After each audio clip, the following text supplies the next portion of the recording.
¿Alguna vez has estado parado en una sala de tribunal,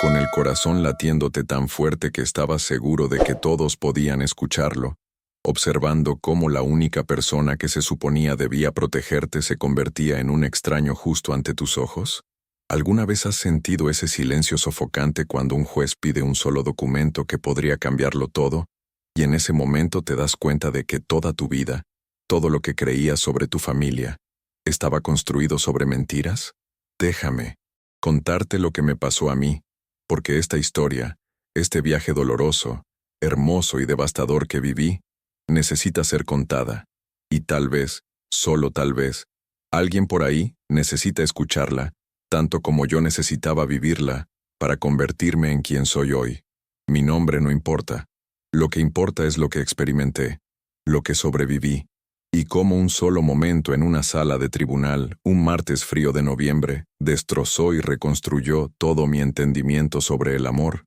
la familia y la verdad. Tenía 28 años cuando me encontré parado en esa sala de tribunal, vestido con un traje que se sentía como un disfraz, pretendiendo estar confiado cuando por dentro estaba absolutamente aterrorizado, enfrentando al hombre que me dio la vida, mi padre, la persona a la que había admirado toda mi infancia, el héroe que de repente se convirtió en el villano de una historia de la que nunca quise ser parte.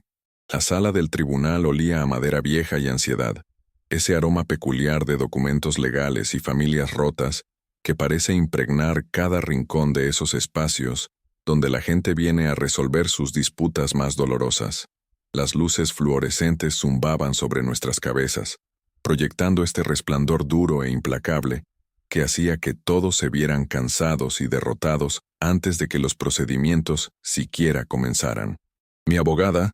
una mujer de unos 50 años llamada Margarita que tenía ojos bondadosos pero una columna vertebral de acero, estaba sentada a mi lado, ocasionalmente extendiendo la mano para darme palmaditas en la mano, en lo que yo sabía era para tranquilizarme, pero se sentía más como alguien preparándome para una caída inevitable. Al otro lado del pasillo ahí estaba él, mi padre Jacobo, luciendo más viejo de lo que recordaba, su cabello más gris, sus hombros más encorvados, pero sus ojos, esos ojos que yo había heredado, seguían siendo agudos, seguían siendo calculadores, seguían negándose a encontrarse con los míos con algo que se pareciera al remordimiento o al reconocimiento. La jueza, una mujer de aspecto severo con cabello plateado recogido en un moño apretado,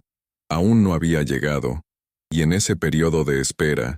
ese limbo insoportable antes de que todo comenzara, me encontré transportado de vuelta a cada momento que me había llevado hasta aquí, cada elección, cada descubrimiento, cada noche sin dormir preguntándome si estaba haciendo lo correcto o si estaba a punto de destruir lo poco que quedaba de mi familia para siempre. Verás, esto no era solo una batalla legal sobre dinero o propiedad o alguna disputa sencilla que pudiera cuantificarse en pesos y centavos. Esto era sobre identidad, sobre confianza, sobre la pregunta fundamental de quiénes somos cuando todo lo que pensábamos que sabíamos sobre nosotros mismos resulta ser una ficción cuidadosamente construida. Mis manos temblaban, y seguía entrelazándolas y separándolas, tratando de estabilizarme, tratando de recordar los ejercicios de respiración que mi terapeuta me había enseñado. Inhalar por la nariz durante 4 segundos, sostener durante 7,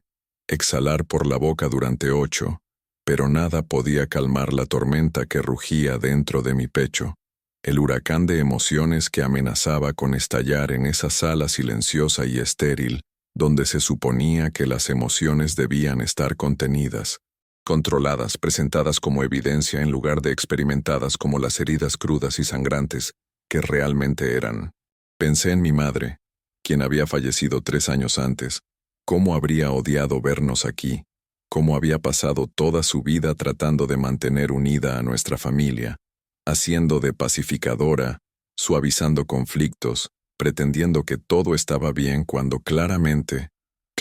nunca había estado bien, no realmente, no debajo de la superficie donde vivía la verdad real, oscura y retorcida, y esperando ser expuesta. El alguacil estaba junto a la puerta, su rostro impasible, habiendo visto a cientos, tal vez miles de familias destrozarse entre sí en esta misma sala, y me pregunté si alguna vez se acostumbraba a esto, si alguna vez iba a casa y abrazaba a su propia familia con más fuerza, agradecido de que no era él quien estaba sentado en estas sillas de madera incómodas, esperando que un juez decidiera su destino. Mi estómago se revolvía, y me arrepentí del café que me había obligado a tomar esa mañana, el sabor amargo todavía cubriendo mi lengua, mezclándose con el sabor metálico del miedo que parecía haber tomado residencia permanente en mi boca. Margarita me había dicho que me mantuviera tranquilo, que la dejara hablar a ella, que confiara en el proceso, pero ¿cómo podía confiar en algo cuando la confianza misma se había convertido en la misma cosa que me había traicionado, cuando la base de toda mi vida había revelado ser arenas movedizas, tragando lentamente todo lo que me era querido? Miré a mi padre de nuevo, y por solo un segundo, sus ojos parpadearon hacia los míos, y en ese breve momento,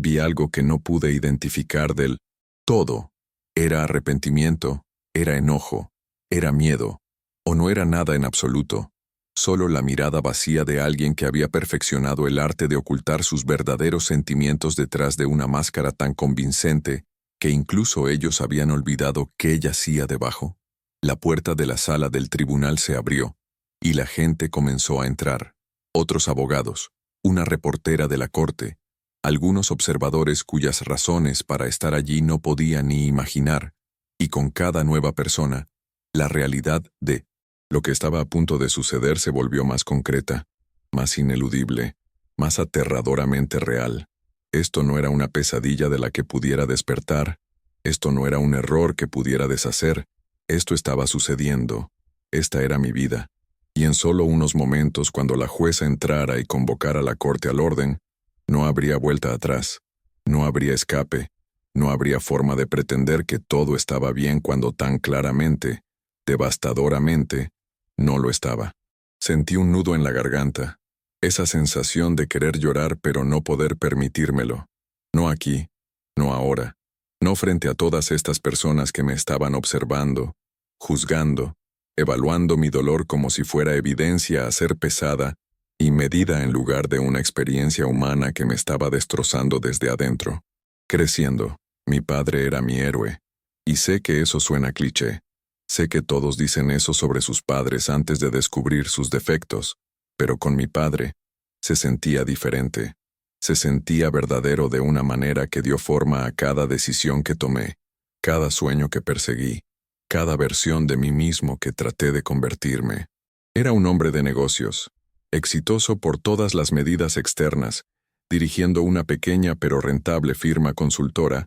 que se especializaba en ayudar a empresas familiares a navegar la planificación de sucesión. Y la ironía de eso no se me escapa ahora. El hombre que se ganaba la vida asesorando a otras familias sobre cómo preservar sus legados no pudo manejar preservar el suyo propio. Vivíamos en una casa suburbana cómoda, nada extravagante pero ciertamente más que adecuada, con un patio trasero donde pasé innumerables horas lanzando una pelota de béisbol contra la cerca trasera,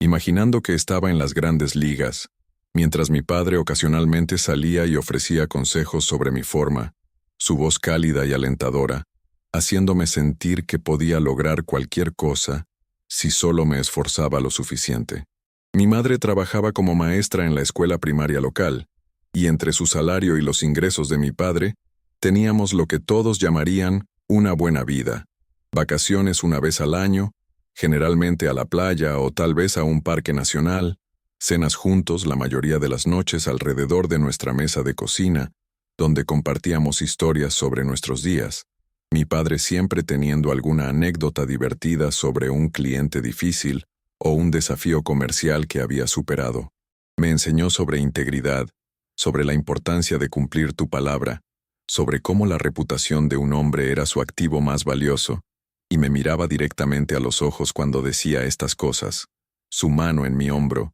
haciéndome creer que vivía según estos principios absolutamente, que era la encarnación de todo lo que predicaba. Cuando tenía 12 años, recuerdo que me llevó a su oficina un sábado, mostrándome el lugar, presentándome a sus empleados con tan obvio orgullo en su voz. Este es mi hijo,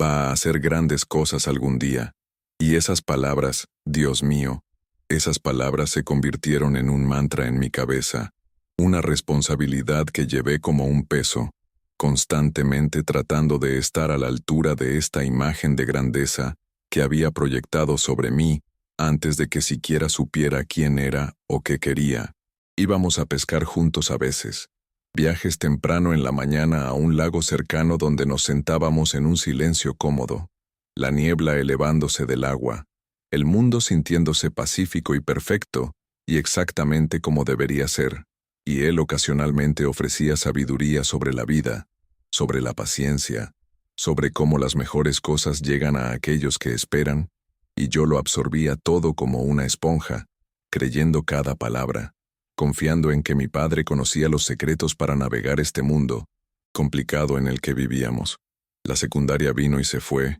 y sobresalí académicamente, impulsado por este deseo de hacerlo sentir orgulloso, de demostrar que su fe en mí no estaba fuera de lugar, y cuando fui aceptado en una buena universidad, su alegría parecía genuina, su abrazo de oso casi aplastando mis costillas, su voz espesa con emoción cuando me dijo lo orgulloso que estaba del hombre en que me estaba convirtiendo. La universidad fue donde comencé a desarrollar mi propia identidad, donde comencé a cuestionar algunas de las creencias que había heredado sin examen, pero incluso entonces, incluso mientras formaba mis propias opiniones y visiones del mundo, mi padre permanecía como este punto fijo, esta estrella del norte de la que podía navegar ocasionalmente, pero siempre regresaba como punto de referencia para lo que significaba ser un buen hombre. Después de graduarme, trabajé durante algunos años en una firma de marketing,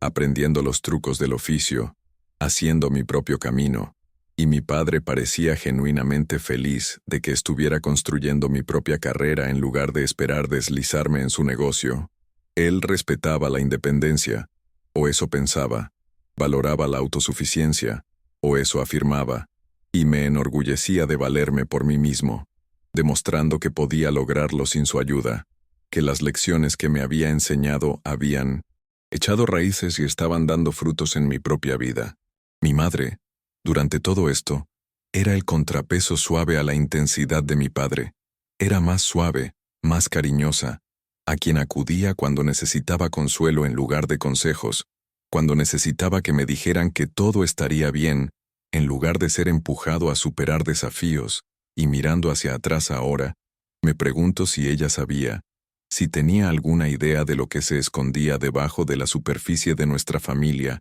aparentemente perfecta, o si estaba tan engañada como yo, tan invertida en mantener la hermosa ficción que todos habíamos acordado creer. Recuerdo las tardes de domingo cuando toda la familia se reunía, mis tíos, mis primos, todos alrededor de la mesa compartiendo comida y risas, y mi padre siempre era el centro de atención, contando historias, haciendo bromas, siendo ese tipo de persona que ilumina una habitación cuando entra, y yo me sentaba ahí mirándolo con tanta admiración, pensando que algún día yo también sería así, que algún día yo también tendría esa confianza, ese carisma, esa capacidad de hacer que todos se sintieran especiales e importantes. Nunca sospeché, ni por un segundo, que debajo de toda esa calidez y encanto había secretos tan oscuros que cambiarían todo lo que yo pensaba que sabía sobre él, sobre nuestra familia, sobre mí mismo.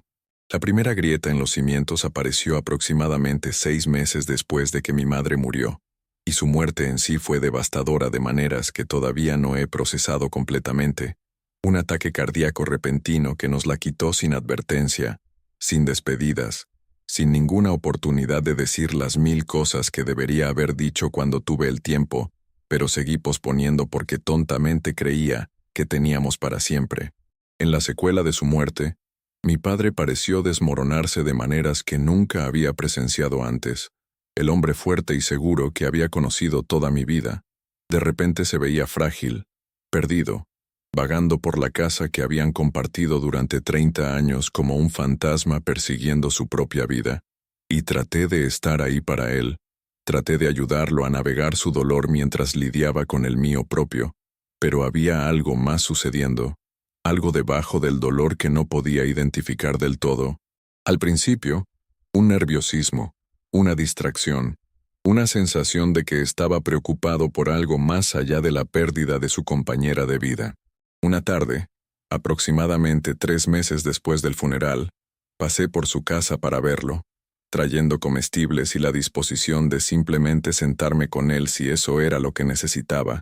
y noté el correo apilado en el mostrador de la cocina, sobres sin abrir con sellos rojos y avisos urgentes, y cuando le pregunté al respecto, lo descartó con desdén, murmurando algo sobre tonterías burocráticas y asuntos del patrimonio que su abogado estaba manejando, y le creí ¿por qué no lo haría? ¿Por qué cuestionaría al hombre que me había enseñado sobre integridad y honestidad toda mi vida? Pero la semilla de la duda había sido plantada, y durante los siguientes meses comencé a notar otras cosas, pequeñas inconsistencias que individualmente no significaban nada, pero juntas comenzaron a formar un patrón que no podía ignorar. Llamadas telefónicas que tomaría en otra habitación, hablando en tonos susurrados, documentos que rápidamente guardaría cuando yo entrara a su oficina. Un aire general de secretismo que se sentía completamente en desacuerdo con la relación abierta y honesta que pensé que siempre habíamos compartido. ¿Alguna vez has tenido esa sensación cuando sabes que algo está mal, pero no puedes identificar exactamente qué es? Cuando tu intuición te está gritando, pero tu mente racional sigue haciendo excusas. ¿Sigue encontrando explicaciones que te permiten evitar confrontar una verdad incómoda? Ahí es donde viví durante meses, en este espacio liminal entre saber y no saber, entre confianza y sospecha, y era agotador, absolutamente agotador, estar constantemente dudando de mis propias percepciones, preguntándome si estaba siendo paranoico, o si finalmente estaba viendo con claridad por primera vez en mi vida. El punto de quiebre llegó cuando recibí una llamada de la hermana de mi madre, mi tía Patricia, con quien no había hablado en varios meses, porque el duelo tiene una manera de hacerte retraer de todos, incluso de las personas que quieren ayudar. Me preguntó si sabía sobre la situación con la casa de mis padres, y no tenía idea de qué estaba hablando. ¿Qué situación? ¿Qué con la casa? Y hubo una larga pausa en la línea, antes de que dijera, muy cuidadosamente, muy suavemente, que tal vez debería investigar los asuntos financieros de mis padres, que mi madre le había confiado antes de morir sobre algunas preocupaciones que tenía, y que Patricia pensaba que yo debería saber que las cosas podrían no ser como parecían. Mi corazón comenzó a acelerarse, esa misma sensación que más tarde experimentaría en la sala del tribunal, esa sensación de que la realidad se inclinaba sobre su eje, y la presioné por detalles, pero dijo que le había prometido a mi madre que no se involucraría directamente, que ya estaba diciendo más de lo que debía, pero que necesitaba hacerle a mi padre algunas preguntas difíciles y no aceptar respuestas fáciles. Después de esa llamada, no pude dormir. Me quedé acostado en la cama mirando el techo, mi mente recorriendo cada interacción que había tenido con mi padre durante los últimos meses, cada evasión, cada distracción, cada momento que se había sentido ligeramente extraño, y por la mañana, había tomado una decisión que cambiaría todo. Iba a descubrir la verdad, sin importar cuán dolorosa pudiera ser, sin importar lo que pudiera costarme, porque vivir en la incertidumbre, vivir en esta niebla de medias verdades y evasiones, era peor que cualquier verdad pudiera ser, o eso creía ingenuamente en ese momento. Me sentía como un detective en mi propia vida familiar, persiguiendo pistas que ojalá nunca hubiera tenido que buscar, desentrañando secretos que hubiera preferido nunca descubrir, y cada nuevo hallazgo era como recibir un golpe en el estómago, cada pieza de evidencia otro ladrillo removido de la estructura de mi comprensión del mundo, hasta que todo el edificio amenazaba con derrumbarse sobre mí. Comencé a investigar cuidadosamente al principio, sin querer alertar a mi padre de que estaba buscando información, comenzando con registros públicos, escrituras de propiedad y documentos financieros básicos que cualquiera podía acceder, y lo que encontré hizo que mi sangre se enfriara de una manera que nunca había experimentado antes. Era como descubrir que el suelo bajo tus pies no es tierra sólida, sino una delgada capa de hielo que cubre un abismo que nunca supiste que existía. La casa en la que había crecido, la casa donde mi madre había muerto, la casa que debería haber sido de su propiedad libre y clara, porque recuerdo claramente a mis padres celebrando su último pago de hipoteca cuando yo estaba en la universidad. Esa casa había sido refinanciada no una, sino 3 veces en los últimos 5 años, cada vez sacando más capital, cada vez aumentando la carga de deuda, y el refinanciamiento más reciente había ocurrido solo 2 meses antes de la muerte de mi madre. Un refinanciamiento masivo de retiro de efectivo, que dejó la casa hipotecada hasta casi su valor total. ¿A dónde había ido ese dinero? ¿Para qué necesitaba mi padre cientos de miles de pesos? Traté de pensar en explicaciones razonables. Tal vez tenía gastos médicos de los que no sabía. Tal vez había hecho inversiones que darían frutos más tarde. Tal vez había algo sobre su situación financiera que simplemente no entendía, porque no estaba al tanto de todos los detalles. Pero cuanto más investigaba, peor se ponía. Más profundo parecía ser el agujero. Descubrí que su negocio, la firma consultora que había dirigido con éxito durante más de 20 años, había estado teniendo problemas durante los últimos 3 años, no solo teniendo problemas, sino sangrando dinero, sacando préstamos comerciales que no podía pagar, perdiendo pagos a proveedores, enfrentando demandas de exclientes que alegaban que había incumplido contratos y no había entregado los servicios prometidos. ¿Cómo no había sabido nada de esto? ¿Cómo mi madre no me había dicho? ¿O había tratado de decirme a su manera, a través de miradas preocupadas y comentarios vagos que había descartado como ansiedad parental normal, a través de preguntas sobre mi propia estabilidad financiera, que había interpretado como solo la preocupación de una madre por su hijo, cuando tal vez realmente estaba tratando de medir si yo podría ayudar, si todo se desmoronaba? Descubrí deudas de tarjetas de crédito, docenas de tarjetas al máximo, algunas solo a su nombre, algunas que parecían tener el nombre de mi madre falsificado en las solicitudes, y ese descubrimiento, esa realización de que podría haber estado cometiendo fraude usando la identidad de mi madre, eso se sintió como una traición tan profunda que no podía respirar. Literalmente, tuve que salir afuera y jadear por aire, mi pecho apretado, mi visión nadando, el mundo girando a mi alrededor mientras trataba de reconciliar esta información con la imagen de mi padre que había llevado toda mi vida. El peor descubrimiento llegó cuando encontré documentos relacionados con la póliza de seguro de vida de mi madre, una póliza que sabía que existía porque ambos habían hablado sobre la importancia del seguro de vida cuando yo era más joven, cómo era algo responsable de hacer para proteger a tu familia, y según los documentos de la póliza que encontré, el beneficio debería haber sido sustancial, suficiente para pagar la casa y proporcionar algo de seguridad financiera para mi padre en sus últimos años. Pero cuando llamé a la compañía de seguros pretendiendo estar haciendo un seguimiento de un reclamo, me dijeron que la póliza había sido cancelada 18 meses antes de la muerte de mi madre, que mi padre la había cobrado por su valor de rescate, que era una fracción de lo que habría sido el beneficio por muerte, lo que significaba que cuando mi madre murió, no hubo pago de seguro, no hubo colchón financiero, solo más deuda, y una casa que estaba a punto de ser embargada porque mi padre no podía mantenerse al día con los pagos de la hipoteca. Me sentí enfermo, físicamente enfermo, mi estómago revolviéndose con una náusea que no tenía nada que ver con comida o enfermedad,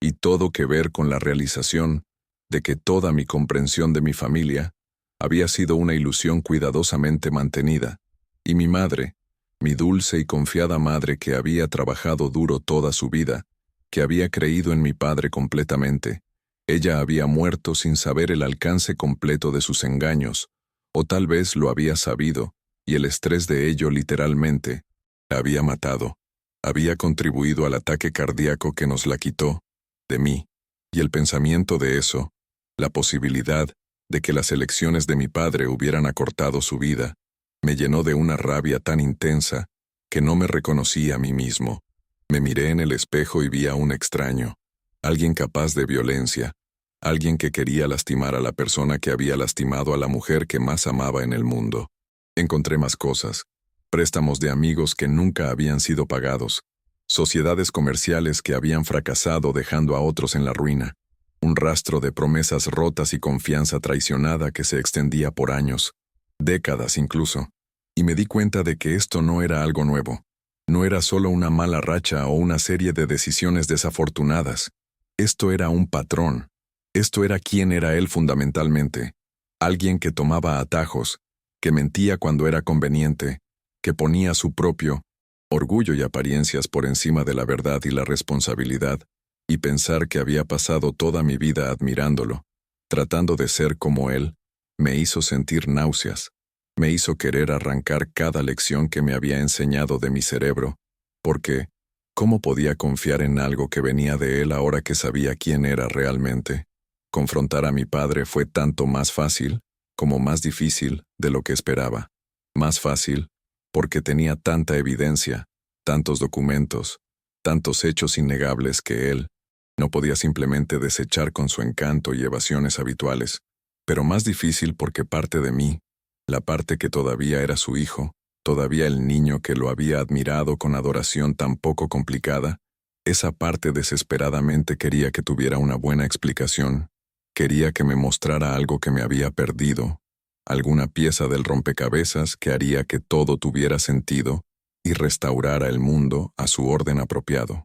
Lo llamé y le pedí que nos reuniéramos en su casa, y él pareció complacido, probablemente pensando que esto era solo otra visita de control, otra instancia de su hijo cumplidor asegurándose de que estuviera bien en su duelo, y cuando llegué, me ofreció café, preguntó sobre mi trabajo, trató de participar en el tipo de conversación casual que siempre habíamos compartido, pero no podía hacerlo, no podía pretender, no podía sentarme ahí y hacer charla trivial cuando sabía lo que sabía, así que lo interrumpí a mitad de la frase y dije, «Papá, necesitamos hablar sobre tus finanzas, necesitamos hablar sobre lo que ha estado pasando». El cambio en su expresión fue inmediato y sorprendente, su rostro palideciendo, sus ojos ensanchándose, y luego, casi tan rápidamente, una máscara deslizándose en su lugar, esa expresión profesional y confiada que llevaba cuando trataba con clientes difíciles, y dijo, «No sé de qué estás hablando, ¿todo está bien? No necesitas preocuparte por mis finanzas». Pero yo estaba listo para esto. Había anticipado su negación, así que saqué la carpeta que había traído conmigo, las copias de documentos que había recopilado, y los extendí sobre su mesa de cocina como evidencia en la escena de un crimen, estados de cuenta de hipotecas, solicitudes de préstamos, facturas de tarjetas de crédito, la póliza de seguro cancelada, todo ahí en blanco y negro, innegable, irrefutable. Y dije, entonces explica esto, explica cómo la casa está a punto de ser embargada, explica a dónde fue todo el dinero, explica por qué cancelaste el seguro de vida de mamá antes de que muriera. Y con cada pregunta, mi voz se hacía más fuerte, la emoción que había estado tratando de controlar abriéndose paso, y él simplemente se sentó ahí, mirando los documentos, sus manos temblando ligeramente, y durante un largo momento, no dijo nada, el silencio extendiéndose entre nosotros como un abismo que nunca podría ser cruzado. Cuando finalmente habló, sus palabras empeoraron todo, no mejoraron, porque en lugar de explicar, en lugar de disculparse, en lugar de mostrar cualquier remordimiento o asumir cualquier responsabilidad, se puso a la defensiva, se enojó, me acusó de no entender lo difícil que había sido mantener el negocio a flote, cuánta presión había estado bajo, cómo había tomado algunas malas decisiones pero siempre con la intención de arreglar las cosas más tarde, de volver a ponerme de pie, de protegernos, de saber lo mal que se habían puesto las cosas, y yo simplemente lo miré, incrédulo, porque incluso ahora, incluso enfrentado con evidencia abrumadora de sus fracasos y mentiras, estaba tratando de manipularlo, tratando de hacerse la víctima, tratando de justificar traicionar la confianza de mi madre y dilapidar su futuro y dejarnos sin nada más que deudas y promesas rotas. ¿Mamá sabía?, pregunté, y esa pregunta pareció golpearlo más fuerte que cualquier otra cosa, sus hombros cayendo, sus ojos finalmente mostrando algo real, algo que parecía dolor o culpa o vergüenza, y asintió lentamente y dijo, ella sabía algo, no todo, Traté de protegerla de lo peor, y quise gritar porque ese era exactamente el problema, su necesidad de protegernos de la realidad, su insistencia en mantener las apariencias incluso cuando todo se estaba desmoronando, su incapacidad de ser honesto y vulnerable y pedir ayuda cuando la necesitaba. Estas eran las cosas que nos habían destruido, no los problemas financieros en sí mismos, sino su negativa a enfrentarlos honesta y abiertamente con las personas que lo amaban y podrían haberlo ayudado, o al menos haberlo apoyado. «Necesitas irte», dijo de repente levantándose de la mesa, su voz fría ahora, toda pretensión de calidez desaparecida, y me di cuenta en ese momento de que ya no era su hijo a sus ojos, era una amenaza, un adversario, alguien que había violado el acuerdo tácito de que todos pretenderíamos que todo estaba bien sin importar cómo se viera realmente la realidad. Y algo en mí se rompió entonces, algún hilo final de conexión se rompió, y recogí mis documentos, y me fui, y mientras me alejaba de la casa en la que había crecido, supe que no podía dejar esto pasar. No podía simplemente irme y dejarlo continuar destruyendo todo por lo que mi madre había trabajado, todo en lo que ella había creído. Y ahí fue cuando tomé la decisión que me llevaría a esa sala de tribunal, ese momento silencioso y sofocante, cuando el juez pediría un documento que lo cambiaría todo.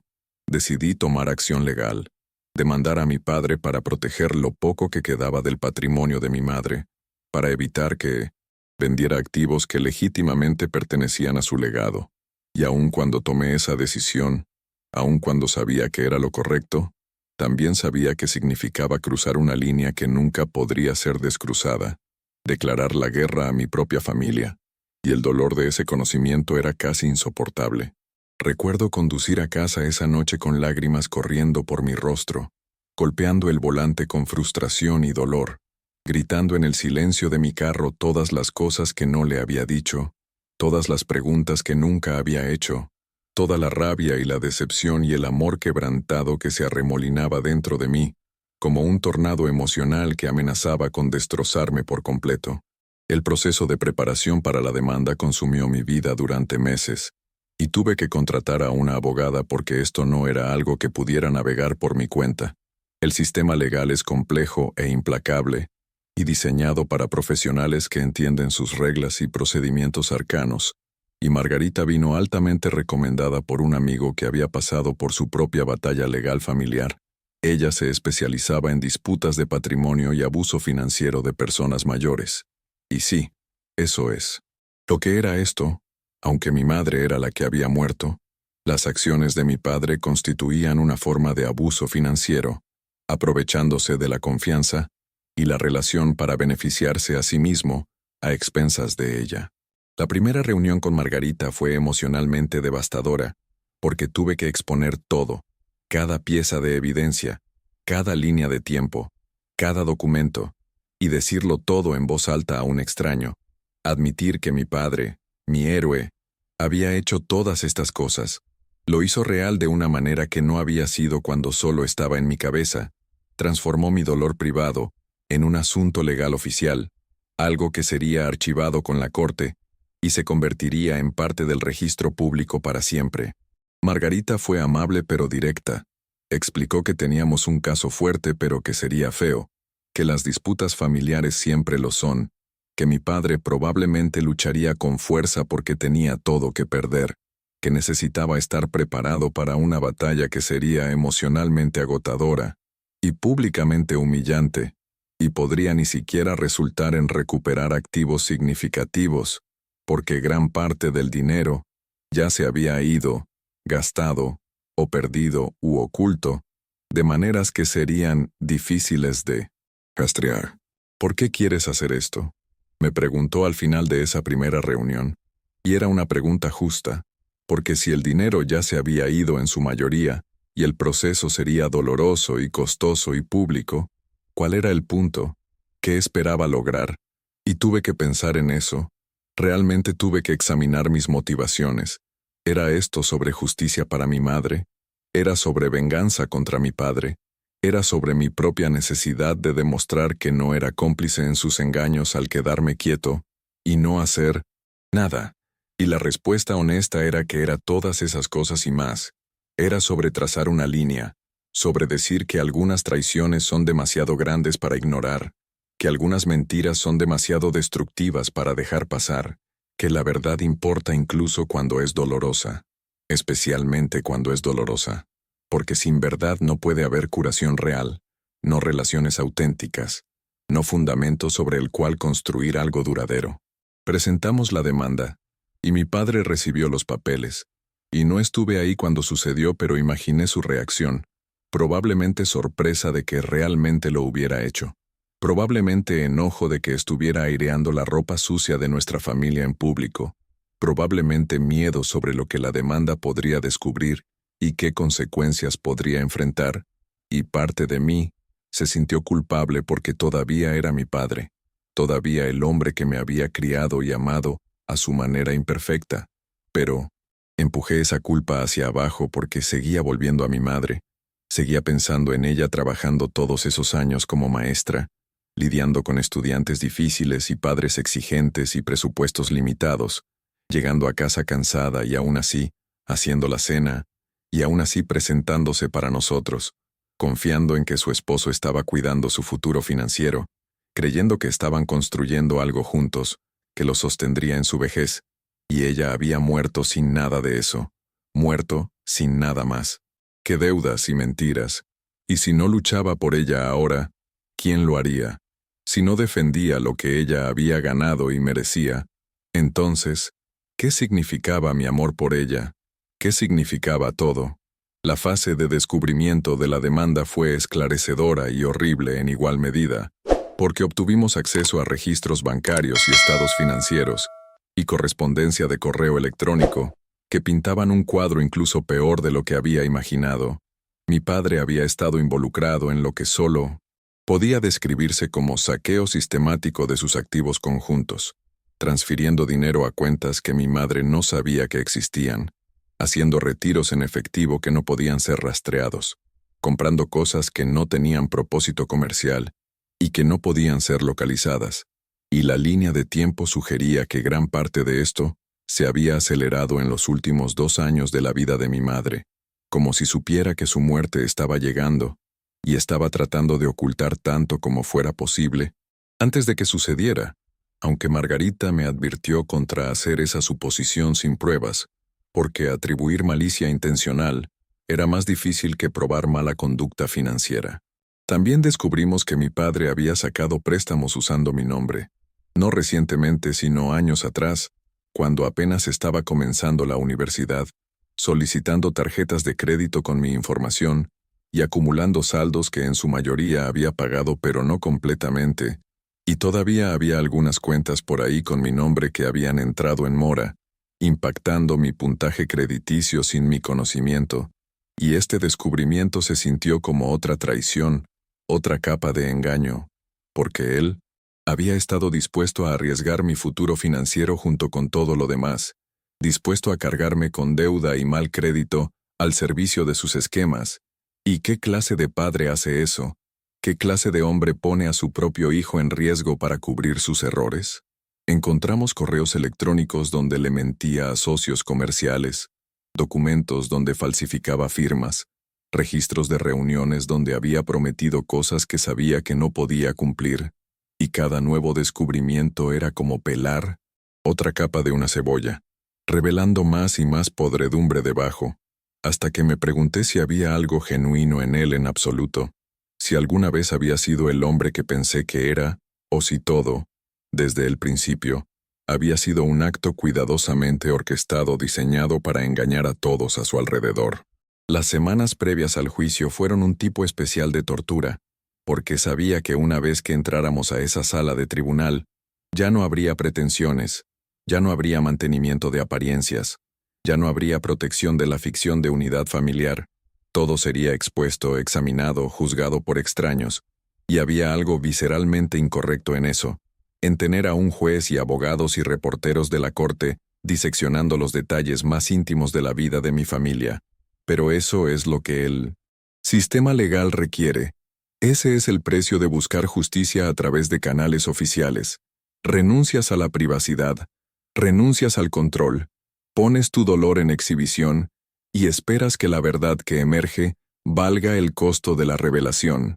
Apenas dormí la noche antes del juicio, acostado en la cama reproduciendo cada conversación que había tenido con mi padre, buscando señales que debería haber visto antes, momentos en que podría haber intervenido o hecho mejores preguntas, o rehusado aceptar respuestas fáciles. Y la culpa de eso, la autorrecriminación, era casi peor que el enojo hacia él, porque al menos el enojo estaba dirigido hacia afuera, pero la culpa se vuelve hacia adentro, y te come desde dentro, susurrando que deberías haber sabido, deberías haber hecho algo, deberías haber protegido a tu madre de esto aunque racionalmente sabía que no había nada que podría haber hecho. Ella era una adulta, estaban casados, ella había elegido confiar en él así como yo lo había hecho, y ambos fuimos traicionados por esa confianza, ambos víctimas de alguien que había aprendido a usar la integridad como un disfraz mientras actuaba sin ninguna integridad en absoluto. Margarita me llamó la noche anterior para repasar el plan una vez más, recordándome que me mantuviera tranquilo, que la dejara manejar los argumentos legales, que confiara en que la evidencia hablaría por sí misma, pero también me advirtió sobre el documento, esa única pieza de evidencia que habíamos descubierto tarde en el proceso de descubrimiento, que sería el eje de nuestro caso, y dijo que teníamos que cronometrar su revelación perfectamente, que esperaríamos el momento adecuado, que mi padre y su abogado se comprometieran con su versión de los eventos, y luego lo produciríamos, y el impacto sería devastador, y le pregunté qué pensaba que sucedería cuando el juez lo viera, y ella hizo una pausa y luego dijo, creo que la sala de tribunal quedará completamente en silencio, creo que tu padre se dará cuenta en ese momento de que ha perdido todo, y creo que necesitas prepararte para eso porque, aunque se lo merece, aunque esto es justicia, todavía será difícil ver el mundo de tu padre colapsar frente a ti. No sabía cómo prepararme para eso. ¿Cómo te fortaleces contra las emociones complicadas de ver a alguien que amas enfrentar consecuencias por sus acciones? ¿Cómo equilibras la satisfacción de la vindicación con la tristeza de lo que se ha perdido? ¿Cómo mantienes tu convicción de que estás haciendo lo correcto cuando cada instinto que fue entrenado en ti desde la infancia está gritando que deberías proteger a la familia sin importar qué, que la lealtad significa apoyar a alguien incluso cuando están equivocados, que el perdón es siempre mejor que la responsabilidad? Quería llamarlo, contactarlo una última vez, ofrecerle una oportunidad de llegar a un acuerdo, de evitar la humillación pública de un juicio, pero Margarita había aconsejado en contra. Dijo que mostraría debilidad. Dijo que ya había rechazado múltiples ofertas de acuerdo. Dijo que algunas personas solo entienden las consecuencias cuando las experimentan completa y totalmente. Y entonces no llamé. Me quedé acostado en la cama hasta el amanecer, observando la luz llenar gradualmente mi habitación, y luego me levanté y me puse ese traje y conduje hasta el tribunal, y entré al edificio que se convertiría en el escenario del día más doloroso de mi vida. Recuerdo estar parado frente al edificio del tribunal, mirando hacia arriba a su fachada imponente, pensando en todas las personas que habían entrado por esas puertas buscando justicia, buscando resolución,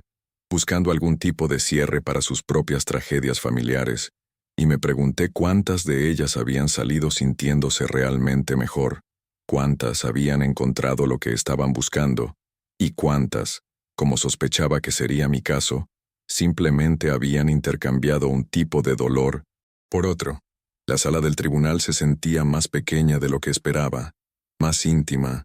lo que de alguna manera hacía todo peor porque no había lugar para esconderse, no había distancia, no había forma de evitar la realidad de lo que estaba sucediendo. Y cuando mi padre entró con su abogado, un tipo de aspecto elegante en un traje caro que tenía reputación de tácticas agresivas e interpretaciones creativas de la verdad, nuestros ojos se encontraron por solo un segundo, y en esa mirada vi tantas cosas: enojo, traición, tristeza, tal vez incluso amor enterrado bajo todas las otras emociones, y luego miró hacia otro lado y se sentó, y la distancia entre nosotros, esos 20 pies de espacio de la sala del tribunal, se sentía como un abismo infranqueable,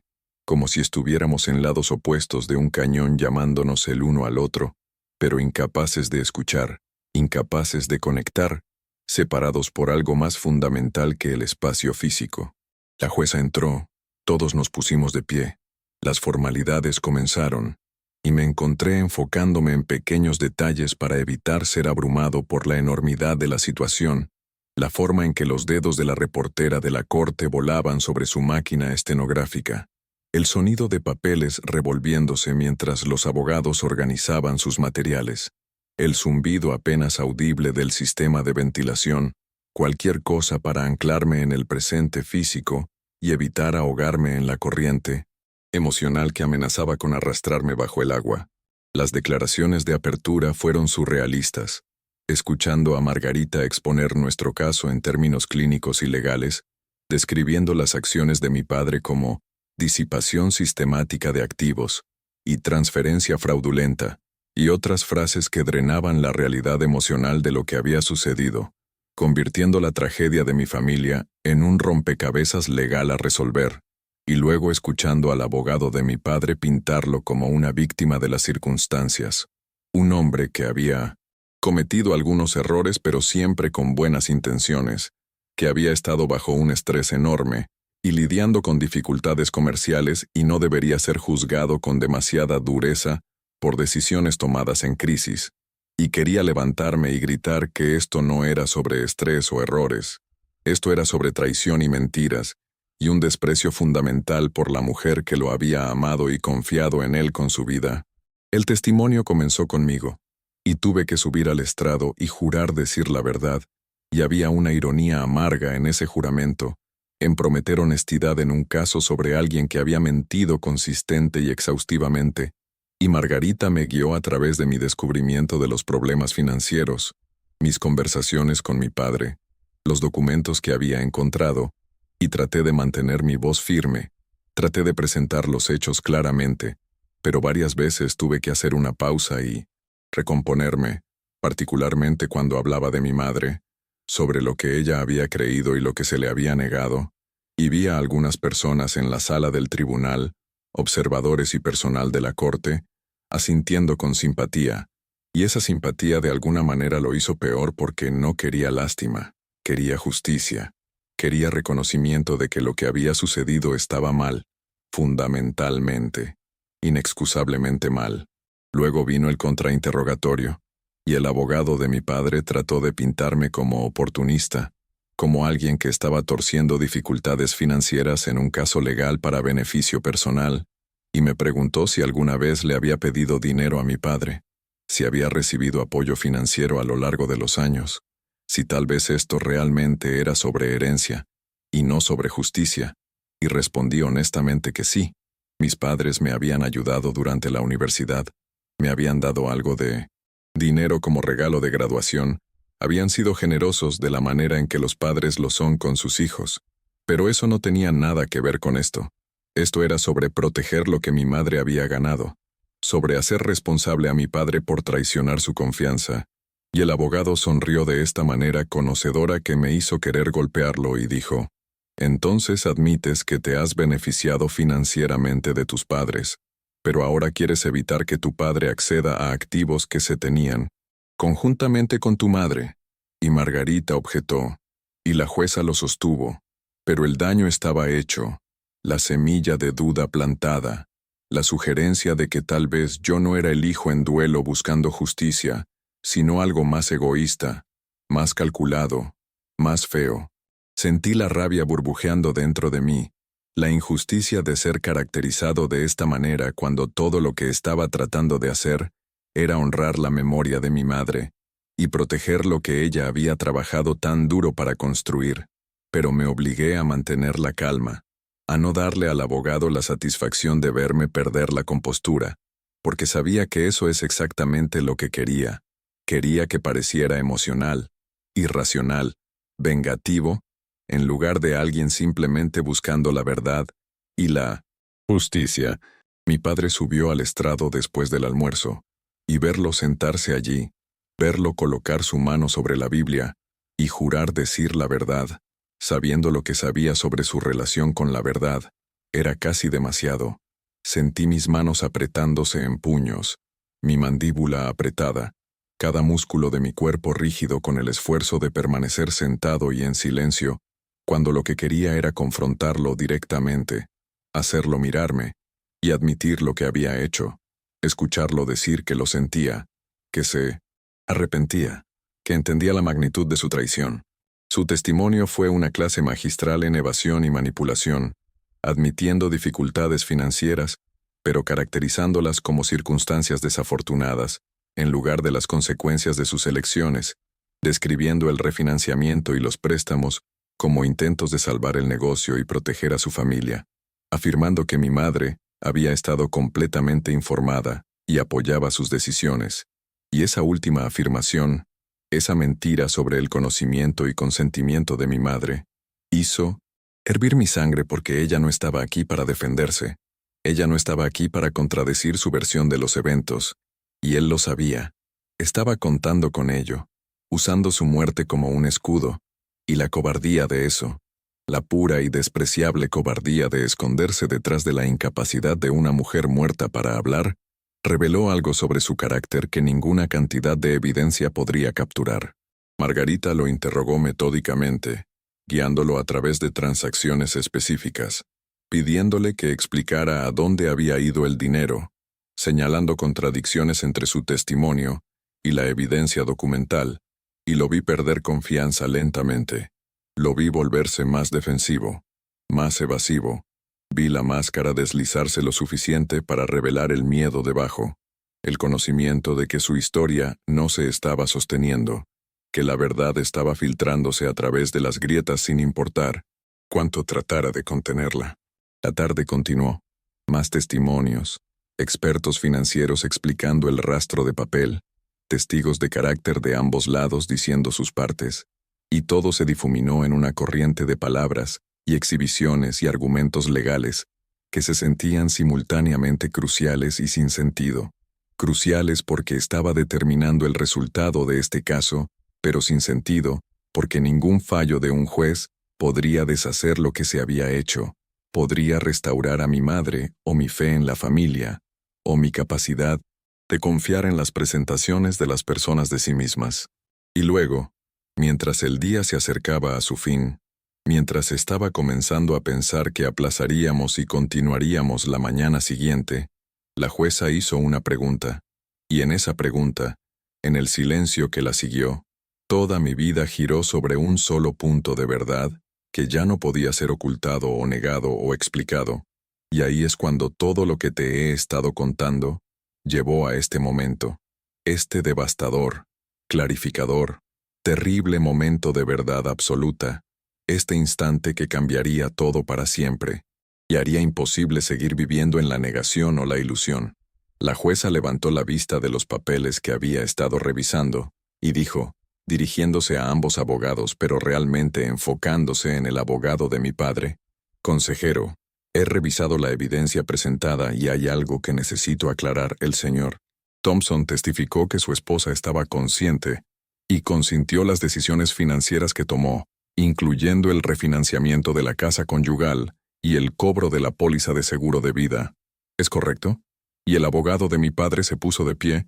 y confirmó que sí. Ese era el testimonio de mi padre, que esta había sido una decisión conjunta tomada por ambos cónyuges que estaban igualmente informados e igualmente responsables. Y la jueza asintió lentamente y luego dijo, y está afirmando para el registro que la señora Thompson, la fallecida, estaba completamente consciente y apoyaba estas transacciones. Y nuevamente vino la confirmación, confiada, segura, y vi a mi padre asintiendo, creyendo que su versión de los eventos estaba prevaleciendo, creyendo que su caracterización de mi madre como participante voluntaria en sus esquemas lo protegería del peso completo del juicio de la ley.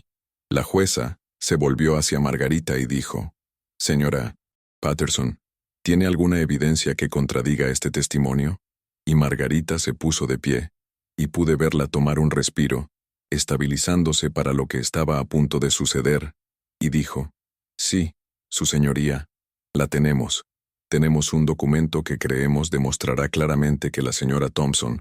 no solo no consintió estas transacciones, sino que estaba activamente opuesta a ellas, y había tomado medidas para protegerse legalmente antes de su muerte. La sala del tribunal, que había estado llena del ruido ambiental de personas moviéndose en asientos y papeles revolviéndose y conversaciones tranquilas, quedó absolutamente en silencio. Podrías haber escuchado caer un alfiler, todos de repente hiperenfocados en lo que estaba a punto de ser revelado, y sentí mi corazón martillando en mi pecho porque, aunque sabía lo que venía, aunque Margarita y yo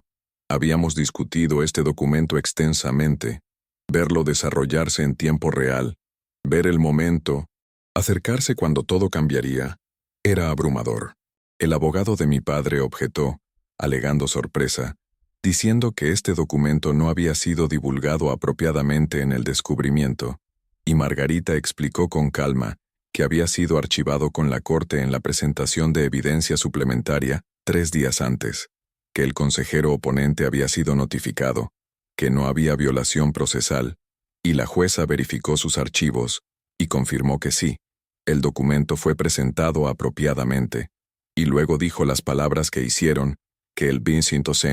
tiempo pareciera detenerse. Presente el documento, señora Patterson. Veamos con qué estamos tratando aquí. Margarita se acercó al estrado con varias copias, proporcionando una al juez, una al consejero oponente, y trayendo una para mí, aunque ya sabía lo que contenía, ya lo había leído docenas de veces, ya había llorado por ello y enfurecido por ello, y tratado de entender cómo mi madre había vivido con este conocimiento en sus últimos meses, y la jueza comenzó a leer, su expresión neutral al principio pero gradualmente cambiando, sus cejas elevándose ligeramente, sus labios presionándose juntos en lo que parecía ira controlada o profunda preocupación, y mi padre observé a mi padre, y vi el momento en que entendió qué documento era este, vi su rostro palidecer, vi sus manos agarrar el borde de la mesa, vi a su abogado inclinarse y susurrarle urgentemente, y su respuesta fue un movimiento de cabeza apenas perceptible,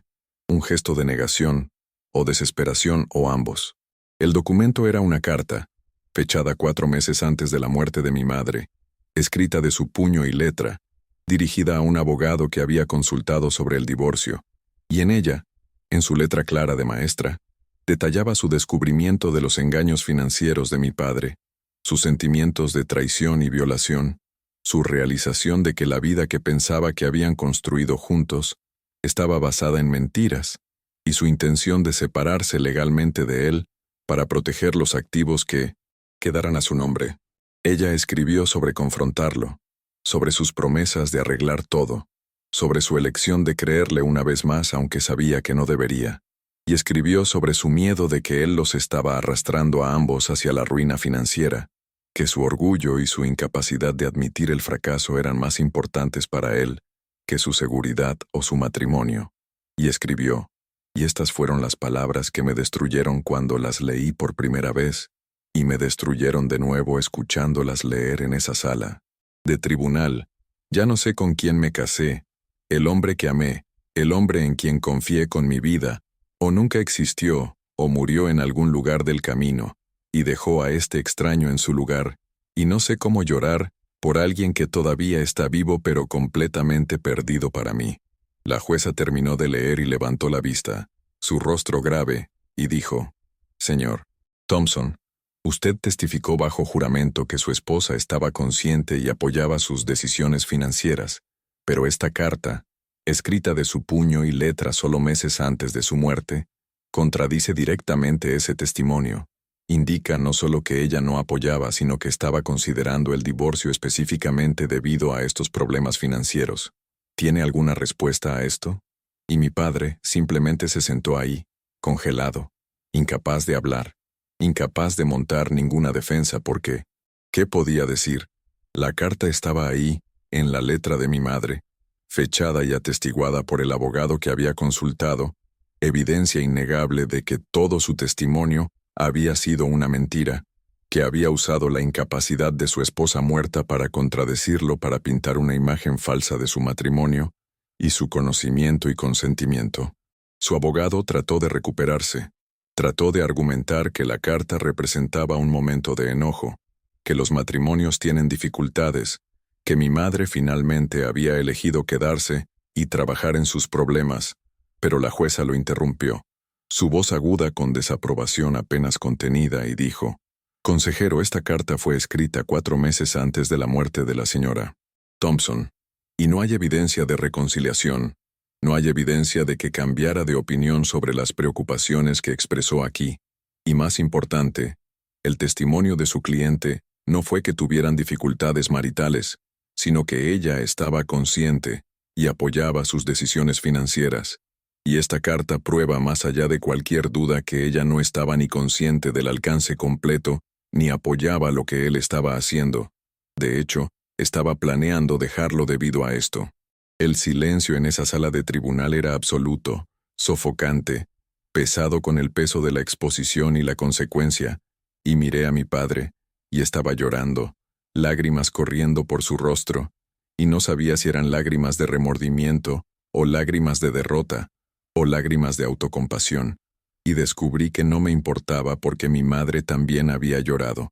en secreto, había llorado mientras escribía esa carta. Había llorado sabiendo que el hombre al que había dedicado su vida la había traicionado de las formas más fundamentales posibles, y sus lágrimas importaban más para mí que las de él jamás podrían. Vi cómo su mundo se derrumbaba en ese momento, vi la realización cruzar su rostro de que había perdido, de que todas sus mentiras habían sido expuestas, de que ya no había forma de manipular la narrativa o controlar cómo otros lo percibían. Y había una parte de mí que sentía una satisfacción sombría en eso, una sensación de justicia finalmente siendo servida, pero también había dolor, porque este era mi padre, este era el hombre que me había enseñado a andar en bicicleta y me había ayudado con mi tarea y había venido a todos mis juegos de béisbol, y ver todo eso manchado por la verdad de quién realmente era como perder a un padre por segunda vez. Las secuelas fueron rápidas y decisivas. La jueza falló a mi favor en cada punto importante. Determinó que mi padre había cometido fraude, había incumplido su deber fiduciario hacia mi madre, había mentido bajo juramento durante el juicio, y ordenó que pagara restitución, aunque todos sabíamos que no quedaba mucho dinero para recuperar. La casa tendría que ser vendida, y las ganancias irían hacia el pago de los acreedores de mi madre y el establecimiento de un pequeño fideicomiso en su nombre. Los activos comerciales de mi padre debían ser liquidados, y enfrentaría posibles cargos criminales por perjurio y fraude, aunque eso dependería de la oficina del fiscal de distrito. Saliendo de esa sala de tribunal, me sentí vacío, vaciado, no victorioso o satisfecho o siquiera particularmente aliviado, solo exhausto y triste, y profundamente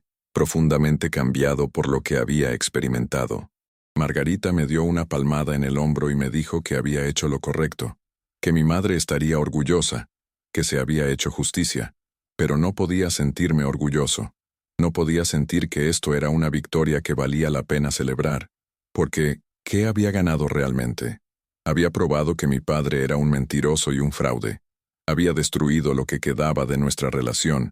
Había aireado los secretos más oscuros de mi familia en un foro público. Y sí, técnicamente se había hecho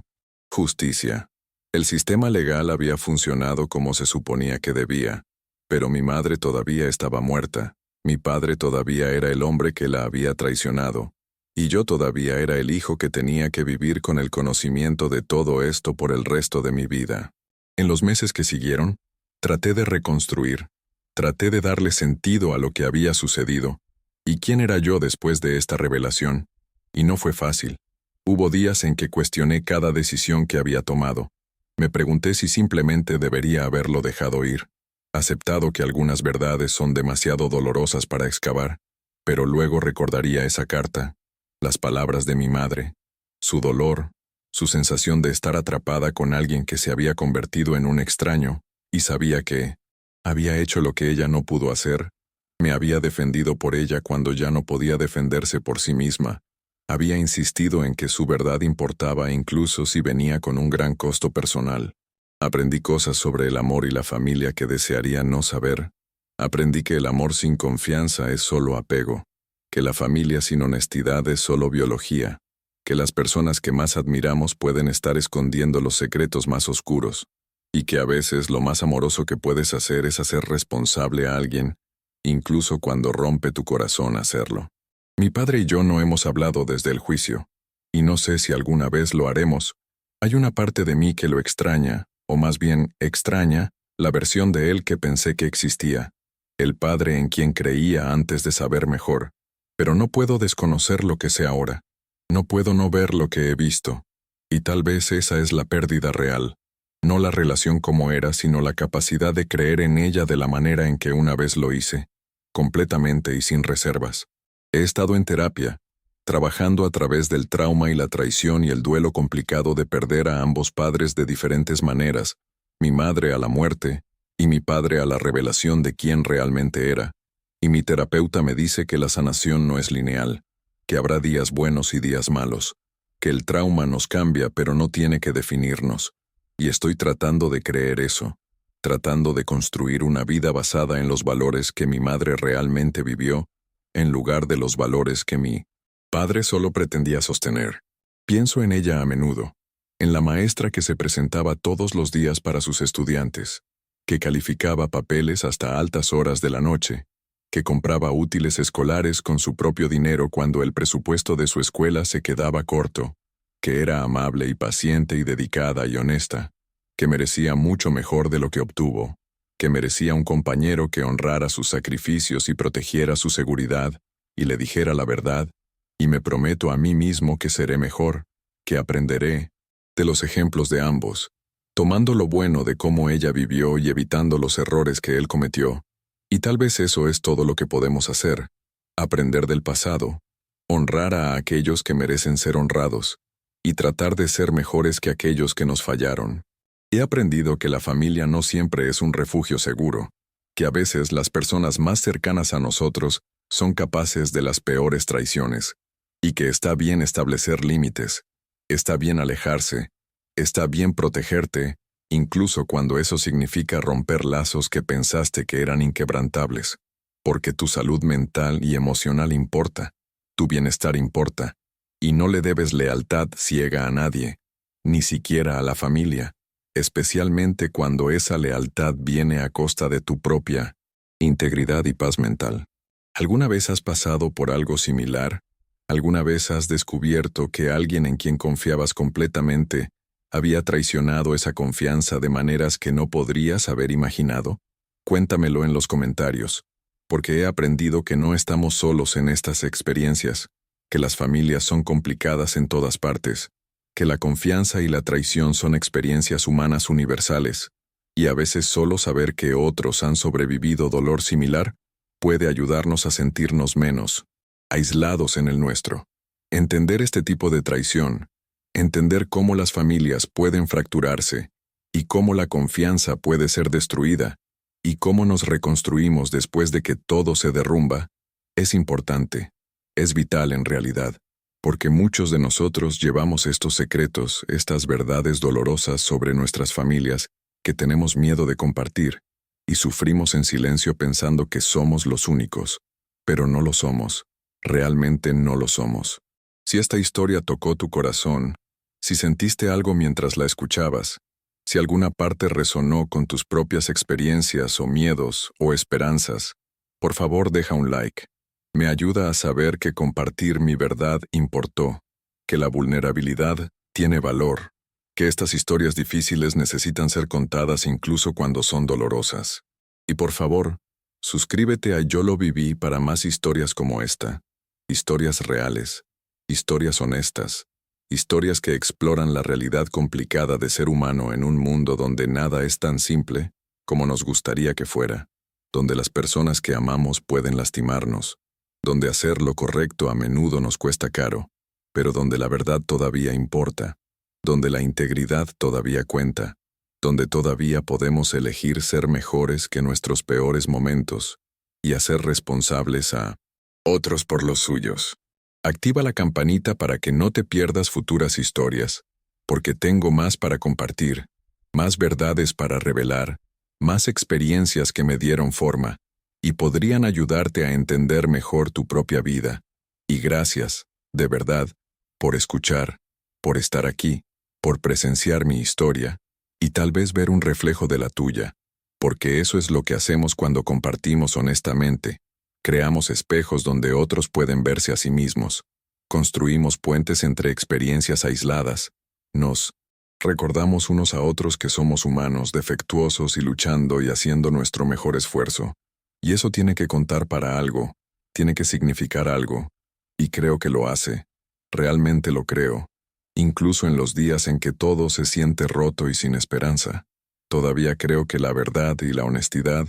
y defender lo que es correcto, estas cosas importan, tienen que importar. Porque ¿cuál es la alternativa? Vivir con mentiras, aceptar la traición, pretender que todo está bien cuando claramente no lo está. Eso no es vivir. Eso es solo existir. Y todos merecemos algo mejor que eso. Todos merecemos vivir en la verdad incluso cuando la verdad es dolorosa. Especialmente cuando la verdad es dolorosa. Porque ahí es cuando más importa. Cuando se requiere más coraje. Cuando la elección de la verdad sobre la comodidad define quiénes realmente somos y en qué nos convertimos. Y yo elegí la verdad, elegí a mi madre, elegí honrar su memoria, defendiendo lo que era correcto, incluso cuando fue lo más difícil que he hecho. Y no me arrepiento de eso.